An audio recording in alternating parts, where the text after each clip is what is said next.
when you're overseas, people don't look at you like a guitar player or a cab driver. You're an American. I never thought of myself as an American. I'm from New Jersey. I got mixed feelings about it. Two strong emotions.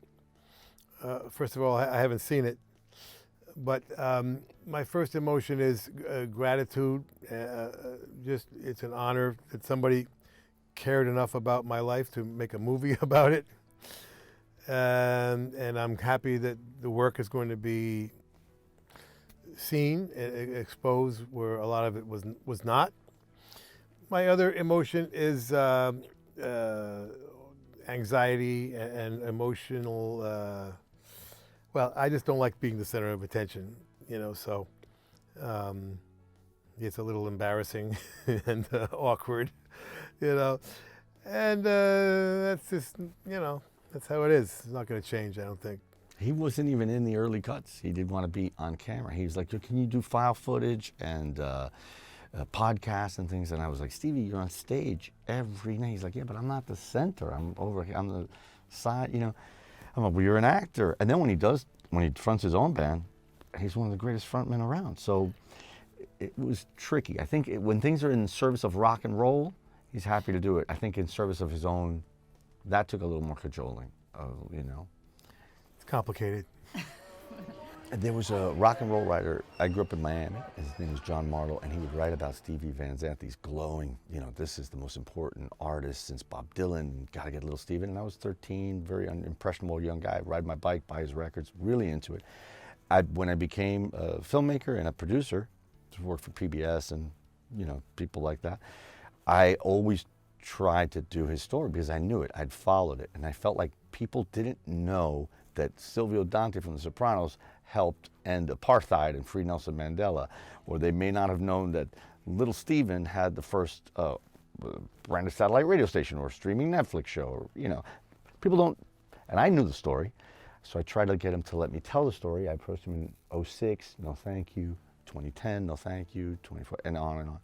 Even after I had some successes in documentaries, but finally he not broke down, but he acquiesced in 2018 and said, okay, and we started the process. Once we had a good conversation, and once I felt confident that Bill was interested in talking more about the work, really, than me, I felt, I think the work is worthwhile and deserves to be, get some attention, And I think it's useful, I don't know if I had written my book before or just after that, but...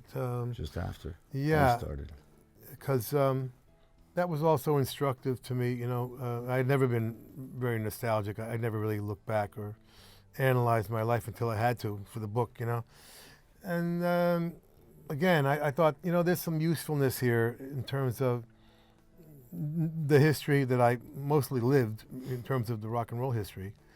I only missed the first decade of it, as well as the crafts that I've been involved in, I thought that stuff was useful, and I think someone could, get something positive from that, and the story of my life, feeling like my life ended when I left the E Street Band, and yet almost everything I've accomplished happened after that. So I thought that also could be useful for people who hit the wall, their first dream doesn't work out, whatever. Hang in there a little bit. If you can avoid being an alcoholic or drug addict and feeling too sorry for yourself and committing suicide, all of which I considered, hang in there. And maybe destiny, most likely destiny has something in mind that you couldn't have anticipated. And in my case, it was my entire accomplishment of my life. All the accomplishments of my life happened after I thought my life was over. So I thought that also could be useful. So if we can get some of that into the movie, then it's more than just a story about me. It's about that story, and it's about the work. And I felt, could be a good thing. Well, I resist all accusations of nobility. Okay, we're not capable of doing anything else. We were truly freaks, misfits, and outcasts. Okay. We did not I mean, I'm speaking for myself, certainly, and I think for Bruce also, who was the other freak in New Jersey, which is why we became friends, how we became close friends. We were not enamored with the options society was giving us. I mean, we literally could not find our place in the world in terms of what society considered the norm, you know. So once the British invasion came, the Beatles and Stones and the rest, and this introduction of the band concept, which was new. A very different communication happened with the band concept. You know, it's not about me in the spotlight anymore, or showbiz. It was the family and friendship and community. That's what attracted me, and I think all of us who got into rock and roll. And suddenly we had a place, we had a little hope, we had a little world that we could relate to. And if we could find our way into that world, which was a long shot, then we had a future. And so it was not like we were so courageous, you know, when everybody else fell away and went to school and treated it as a hobby on the weekend and, you know, went to college, went to their father's business or went to the military or, you know, for us, those were not choices. We really didn't have anything else we could possibly do, so we just hung in there. It was so thrilling because it seemed like every rock star in the firmament was eager to speak about Stevie Van Zandt. So it allowed us to create a pretty unorthodox film where someone can reference the Beatles and we cut to Paul McCartney and he talks about, someone can reference the Stones, there's Bill Wyman. And so it was radical. And then Paul's affection for Stephen and all these artists that were really eager to get on tape and speak about him. When we got to Eddie Vedder's, I mean, Eddie Vedder was ready to talk about his deep fandom of Stevie Van Zandt. And as a rock fan, I knew he was a fan. I'd read in Rolling Stone how he'd cover his music in different places. And I thought, man, if I ever get to do that Stevie doc, I'll try to interview Eddie. And I think Eddie was as excited as I was. Like, I've been waiting to talk about this all my life. Jackson Browne had been waiting to talk about Stevie's songwriting. And everybody down the line, Ruben Blades, everybody was so eager to express their, hey, thanks for doing this for Stevie. And I'm like, well, listen, he's the body of work, and across different mediums, as an actor, as a creative, as an entrepreneur, and then you have all these heads of businesses, that are also in the movie because of his entrepreneurial interests and his interest in media and television. So it was a real education for me to be able to sit with these people and see that the affection that they had for him and the eagerness they had to not only celebrate his work, but to see his story, which is very unique. I mean, it's like 4 or 5 different lives. It was just a thrill. It's a bit of a story, but the short version is David Chase basically wrote me in a part that didn't exist in the pilot. And it was a little bit vague, other than I would run the strip club as a kind of a front, with the social club, the office, if you will, in the back room.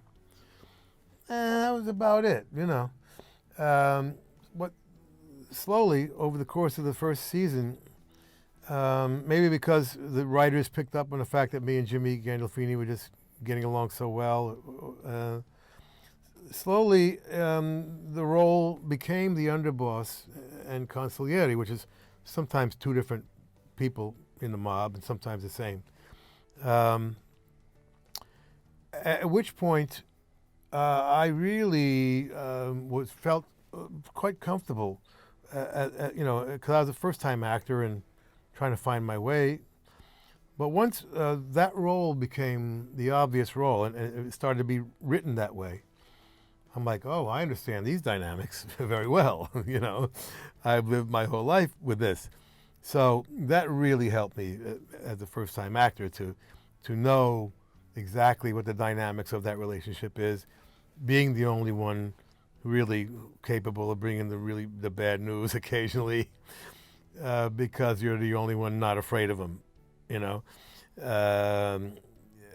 that came from a lifelong friendship, which I kind of pictured with Silvio and Tony Soprano. You know, it wasn't exactly a parallel, obviously, but close enough, where I really got a chance to relax into that role very, very easily. And I know you haven't seen the movie, but I did use this clip where you said to me, you know, I was a consigliere in the E Street Band, and sometimes you got to be that guy that brings the bad news, you know? And it could cost you your friendship, or in Sopranos, I don't want to ruin the movie, but it could cost you your life, you know? It's the gig, all right? You know, whether you're somebody's best friend or officially an advisor, if you're not telling the truth, then who is? You know, who's he got to depend on? Because everybody else has another interest going on. Almost everybody in this world has an agenda, right? And once in a while, if you're lucky, you find somebody whose only agenda is to, you know, he'll help you out, and support you, and be your eyes and ears, and a bit of a defense against the rest of the world, you know. And it's lucky, and I mean, and everybody should have one of those, you know.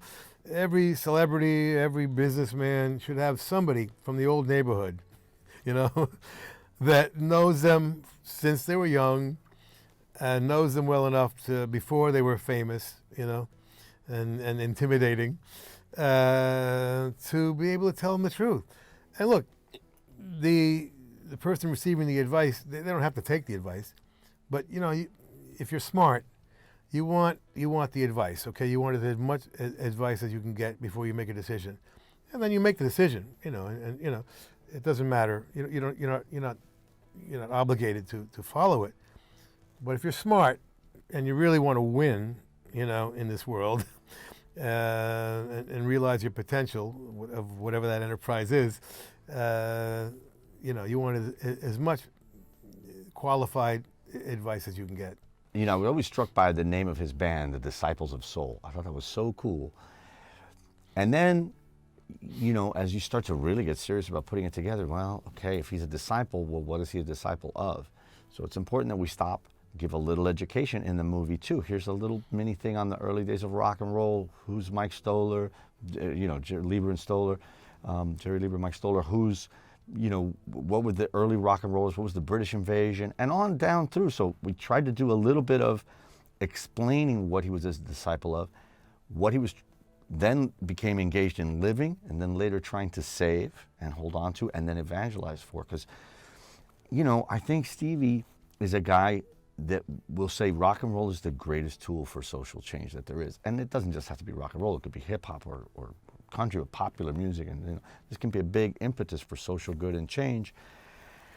And then fighting for that, and his tremendous passion for keeping this alive, I thought that feels religious. And his sister says in the film, you know, I think maybe some of the, I don't want to give it away, but I do think that he has, I wouldn't say a religious zeal, but he approaches it with a great deal of love, respect, and appreciation. I would agree. You know, I was a very religious kid. You know, my born Catholic, and then my mother remarried and switched teams to Baptist Protestant, which was kind of an evangelist-ish. And you know, you choose to be baptized, you know, with Protestants. You're automatically baptized as a Catholic.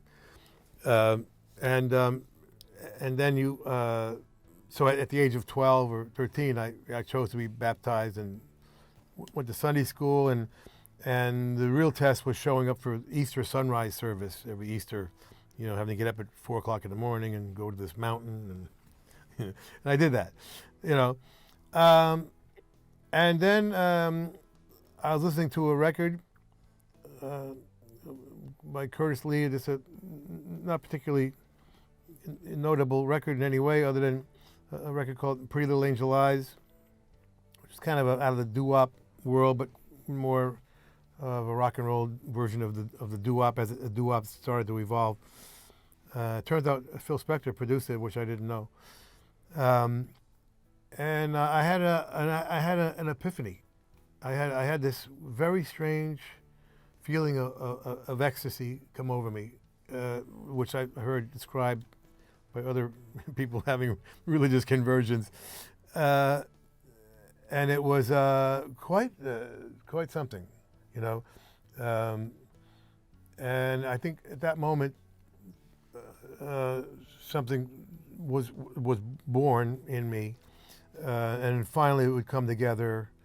Just a short time later, when the Beatles came, and I described, the Beatles and Rolling Stones played an equally important role in a way, because the Beatles, by the time we discovered them, they were too good, too perfect to really relate to. I mean, they revealed a new world to us, but their harmony was perfect, their hair, their clothes, and then 4 months later, the Rolling Stones come, making it look easier than it was,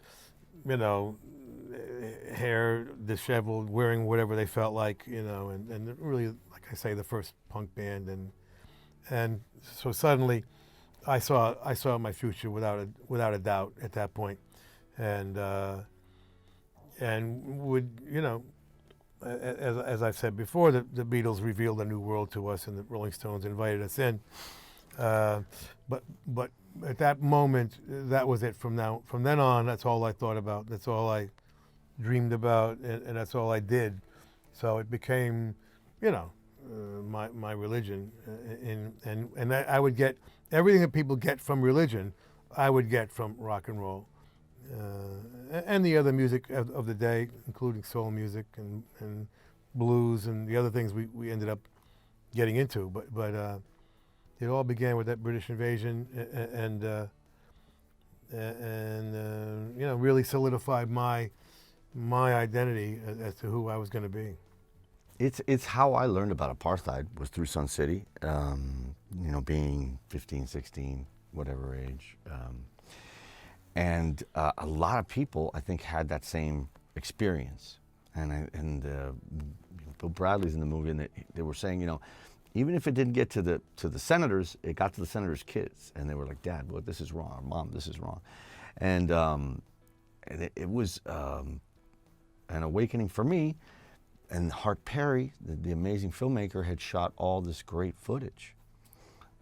So then to go through the hours of footage that Hart had shot and find Miles Davis and Lou Reed and Gil Scott-Heron and George Clinton and Ruben Blades and Ray Barretto and all these the Run DMC and Melly Mel and Curtis Blow, all these amazing musicians, Pat Benatar, Darlene Love, I could go on, Hall & Oates. And there's all this amazing footage. Malapoets from Africa. And then just to try to piece it together with interviews today, then cutting back and forth, it was so exhilarating to be part of that process, so moving to be able to see that you could take rock music and it just infused you with this energy. It made you want to dance, it made you want to do this, but in protest to something really heinous happening. And then it actually changed it. And I thought, this is going to be really good to share with the world once again, because he did it, but it needs to be said again. It needs to be showed again. And I'm so thrilled to be able to expose this specific part of it, because I don't know if that could happen today, if the world is just so fragmented. But it certainly did work in 1985 to help bring down that government. Yeah, it was this wonderful timing,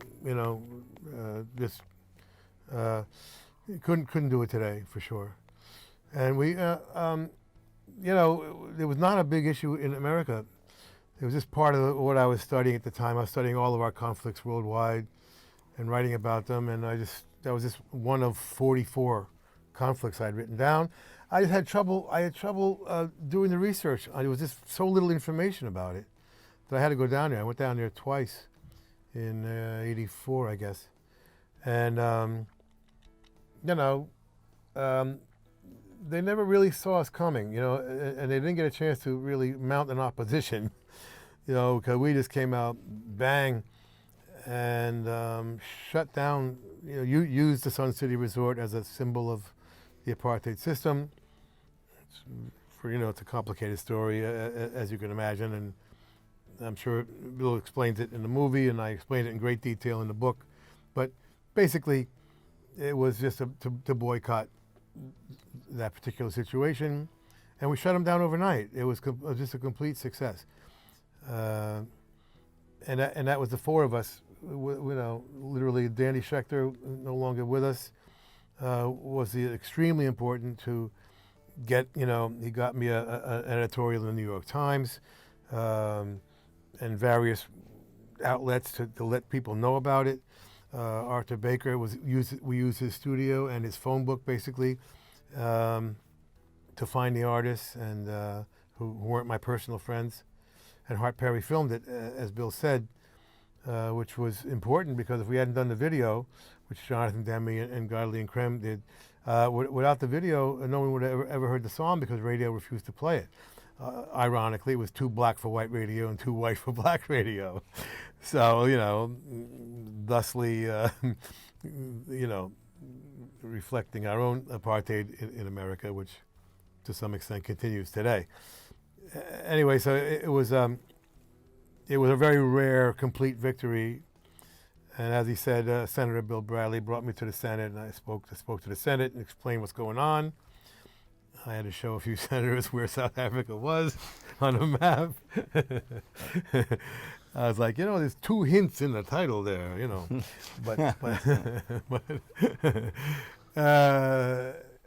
anyway, we were able to raise enough consciousness that when the legislation came across Ronald Reagan's desk, we knew he would veto it, and we managed to override the veto, which was a miracle. Reagan was God back then, and no one had ever overridden one of his vetoes, and we did it with Republican votes to show you how different the Republican Party was back then. Fighting to allow black people to vote, as opposed to what they do now, which is doing everything they can to stop black people from voting. It's another story for another day.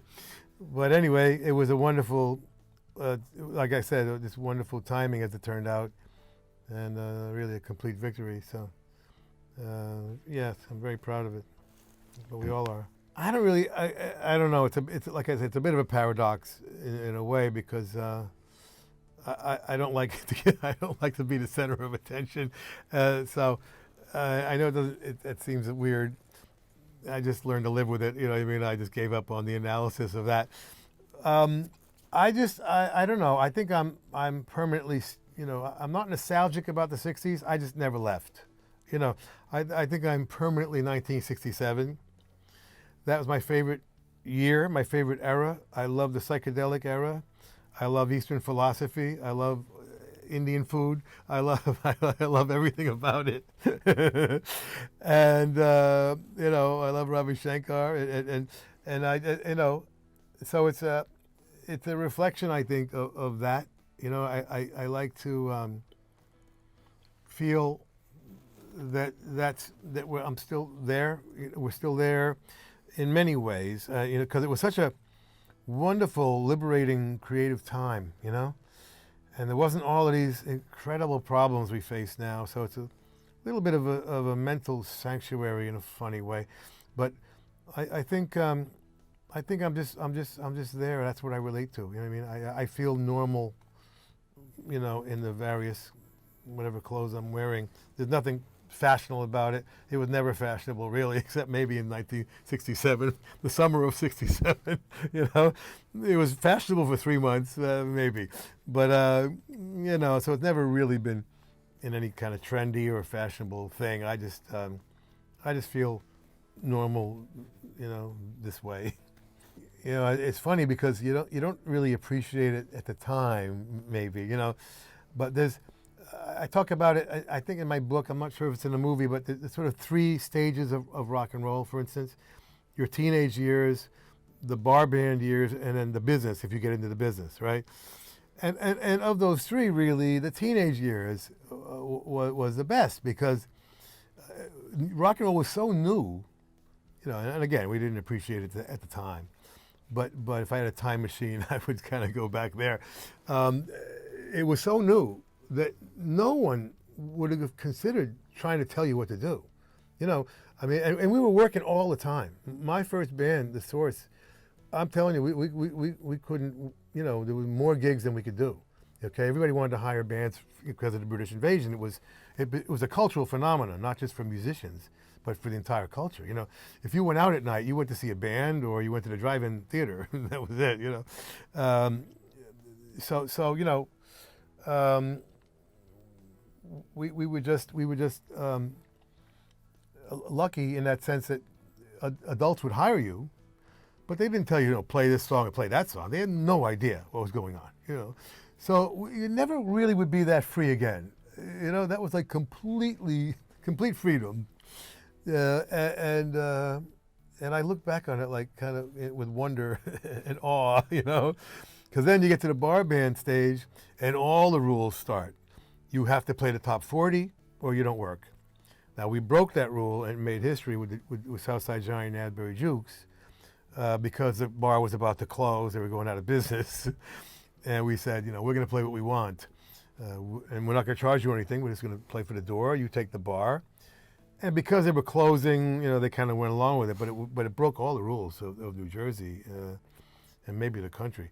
And then when you get into the business, there's a whole other set of rules, you know, which affected Bruce and affected our residency at that club, the Stone Pony. Because when you're in the business now, you're supposed to play the showcase clubs, okay? And that's all you can do. And so you play, and every city had one. And you play those clubs, and then you're supposed to like start to sell records, and maybe you come back and play again, or you play two clubs, you know, play it twice, and then graduate, you know, up to theaters, and then eventually, if you're really lucky, arenas. There were no stadiums in those days. And Bruce had done the showcase clubs a couple times, but his first two records didn't sell enough, so he couldn't graduate past that, right?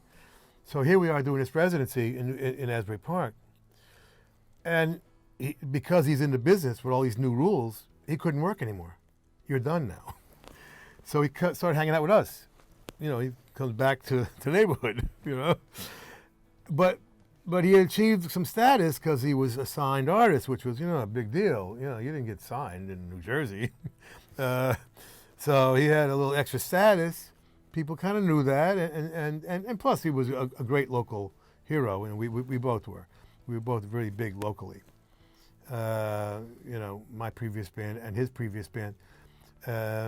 So he starts hanging out with the Jukes, which really added that to that scene. All of a sudden, the scene really got even a bit more exciting, and people would come down from North Jersey on the weekends, and you know, we ended up starting 50 people, 100, then 200, then went to a second night, and ended up with 3 nights. You know, 1,000 people a night.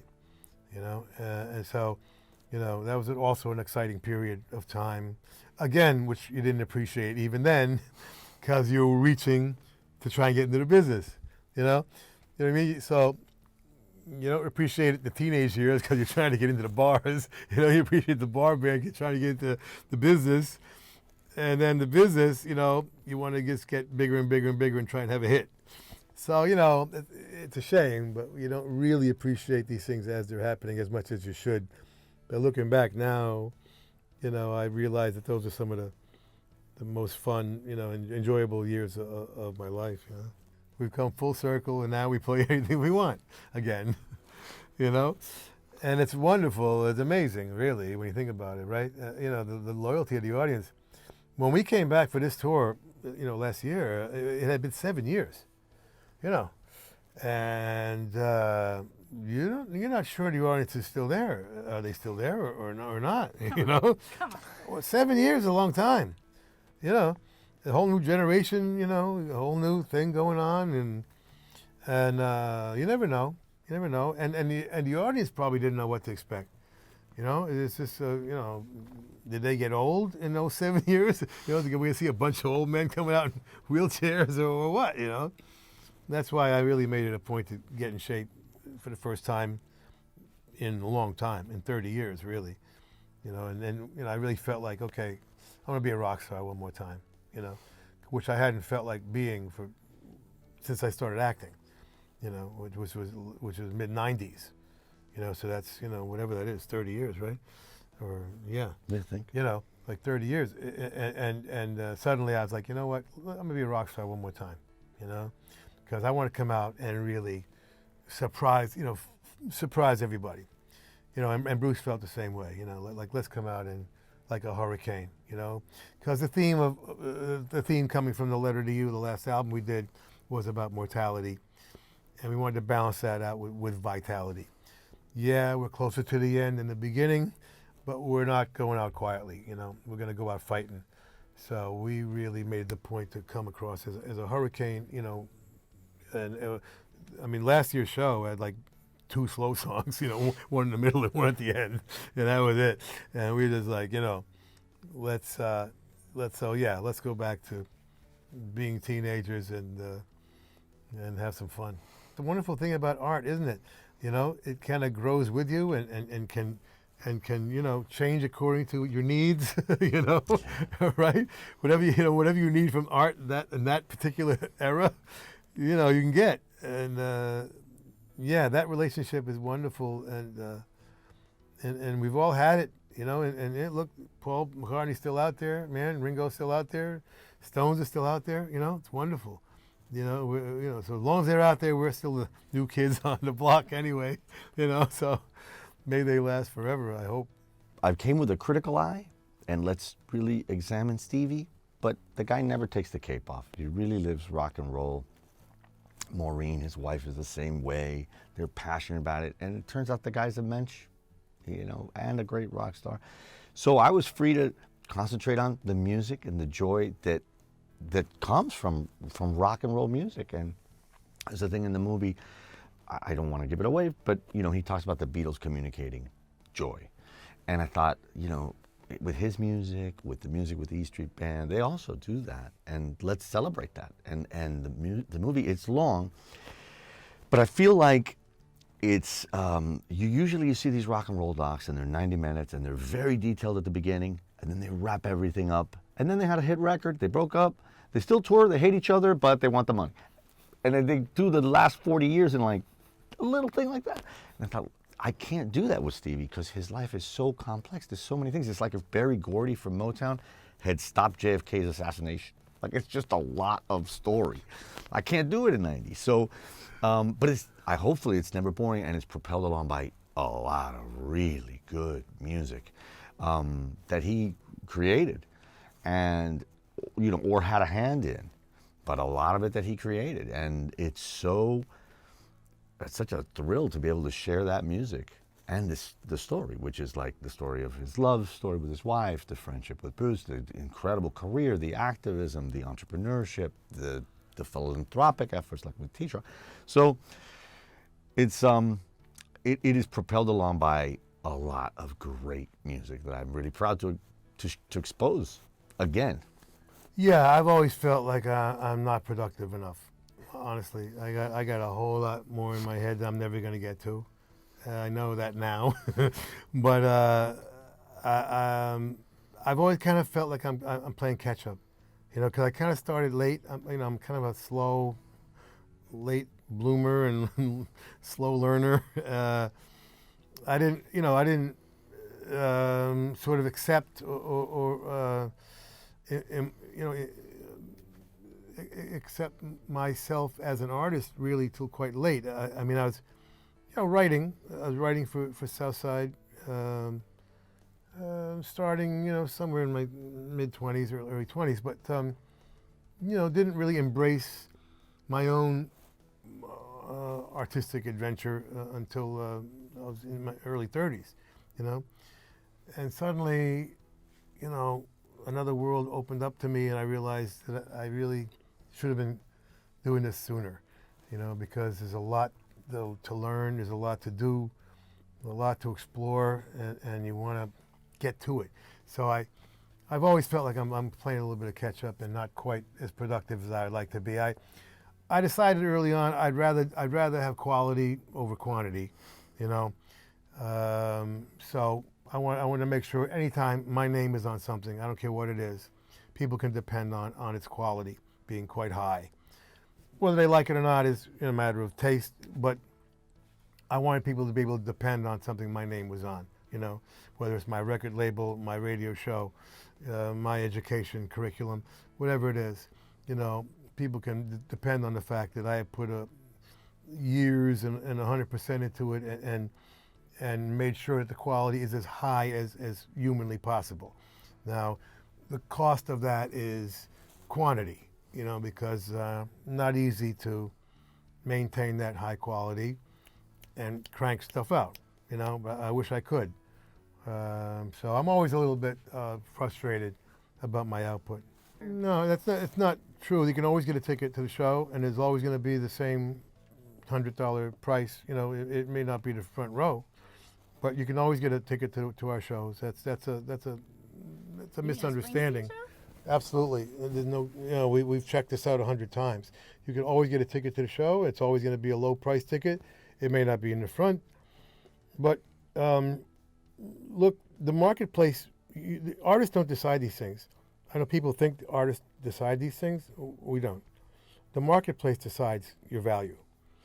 And we were always the cheapest ticket for the biggest show our entire 45 years, okay?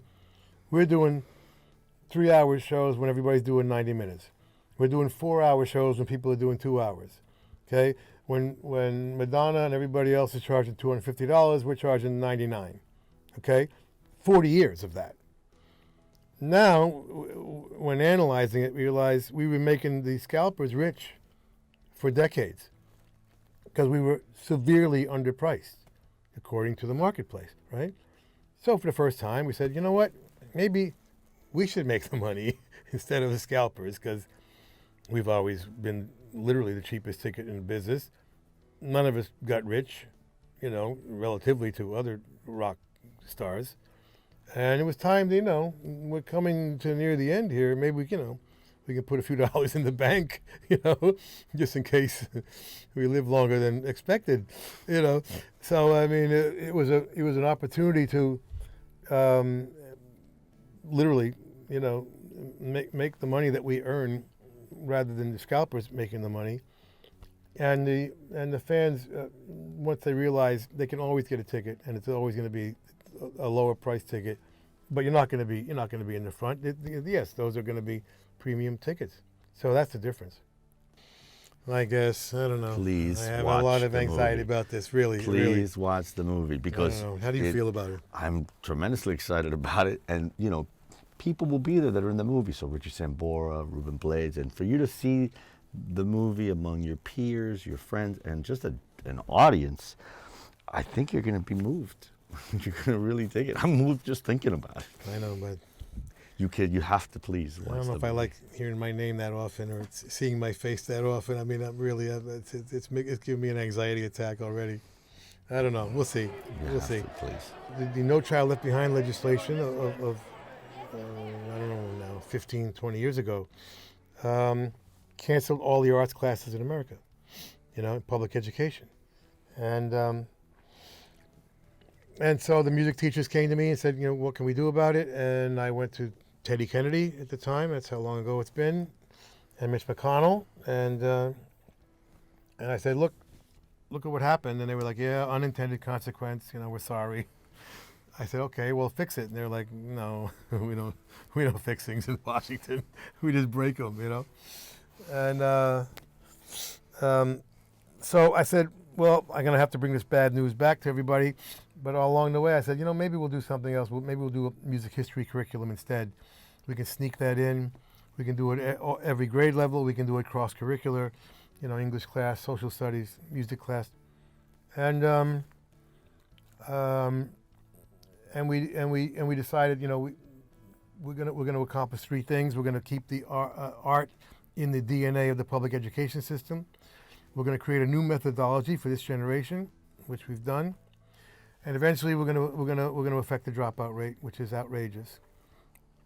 And so we spent 15 years working on all that. We got 75,000 teachers doing it right now in like 30,000 schools. It's going very well.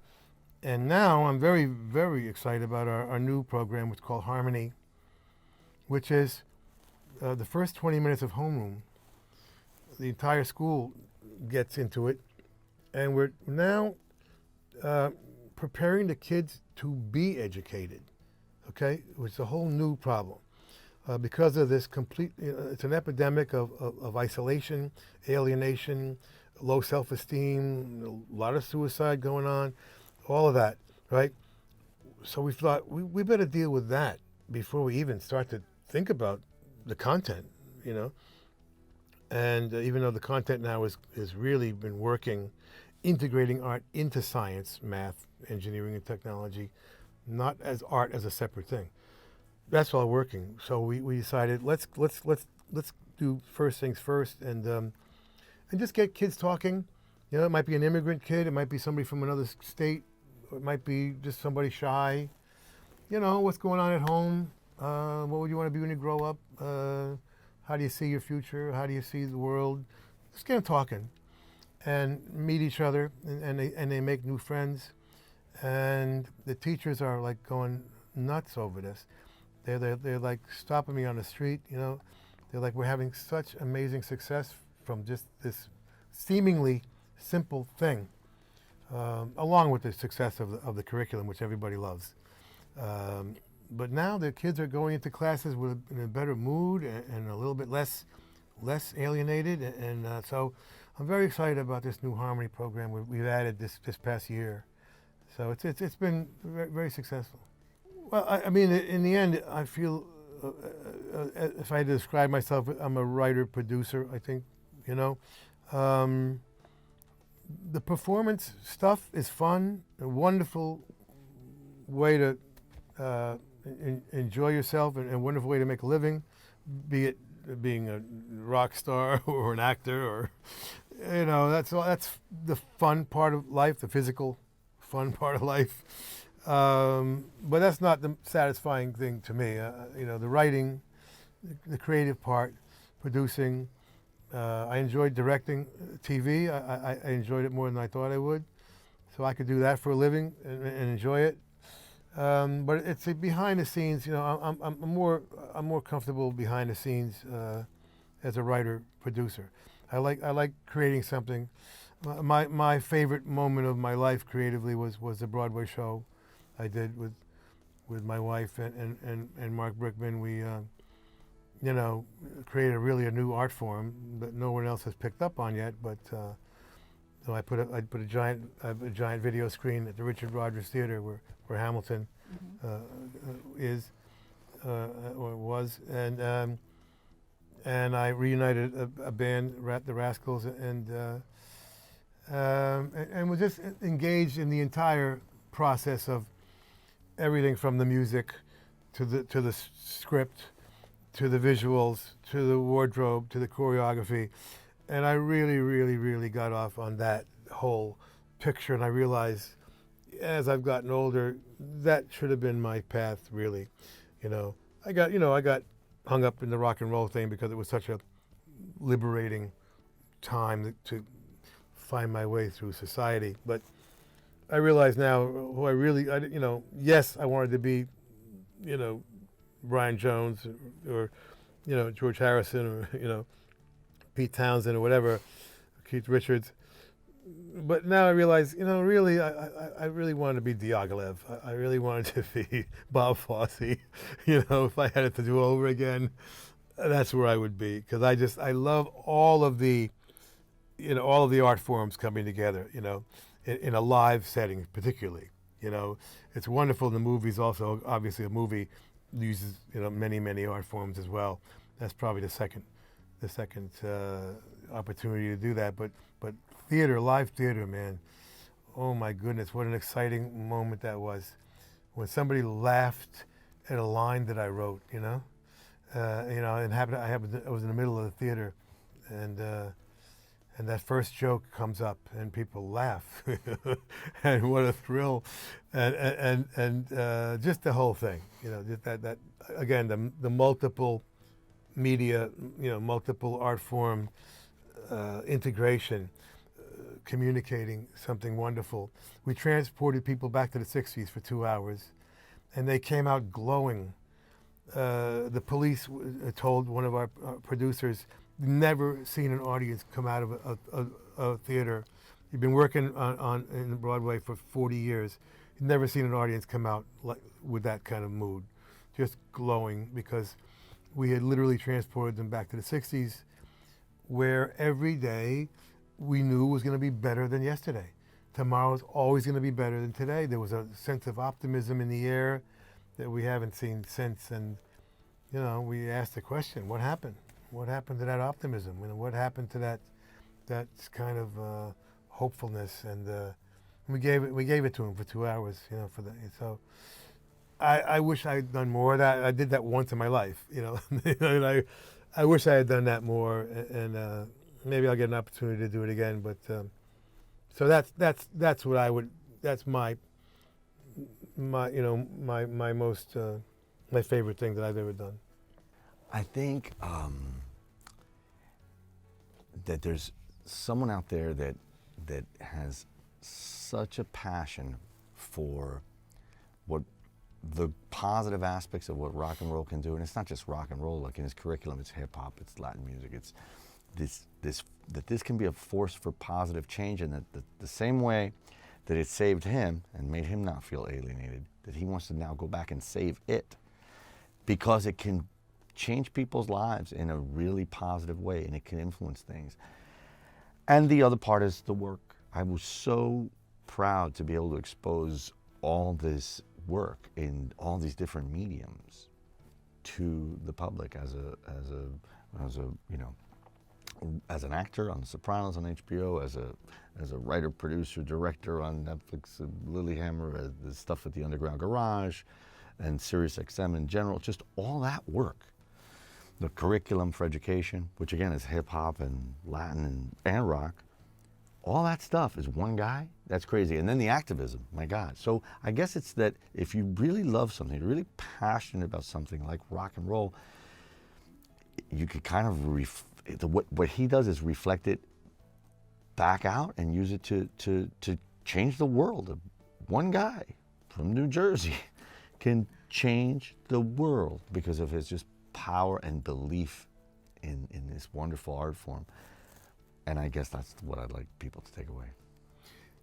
Yeah, but I hope it's, you know, it's not me. Okay, it's not exclusively me. I think it's the keeping. If anybody who keeps a high standard and dedicates themselves to the work, you do one thing really, really well, I think the world opens up for you. You know. So I think I'm sort of the symbolic, you know, entity here. You know what I mean? That's how I see it. You know what I mean? So it's not really about me personally. It's about the things I happen to do that anybody can do. You know what I mean? It's not something that I was not particularly schooled in anything. You know, I just jumped in, and you know, I mean, I never learned anything until I learned on the job everything I've ever done in my life. You know, so it's just a matter. You know, I think it's just a matter of having those high standards, which I realize is difficult now, because we live in such a world of mediocrity. You know, and we grew up in a Renaissance, all right, where greatness was commercial. You know, not only did it exist, it was commercial. You didn't go home and say, "I want to write a song that copies that song I just heard." You went home and said, "How can I write a great song?"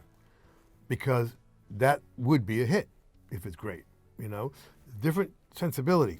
So I think it's the greatness that matters. I think it's the quality of one's standards that matter. The work ethic, that stuff all is what really matters. I hope comes across in the film. Yeah, I happen to be the guy, you know, kind of acting out that role, but it could be anybody, I think. You know, I feel sincerely that I hope my life can be useful in that people look at me and say, well, look at him. He's not anything particularly special. You know, I could do that. You know what I mean? And I really feel that I hope that's what gets communicated. Steve's a true believer. There's something about rock that's unique in the way it communicates emotion, inspiration, and motivation. This is what it's all about.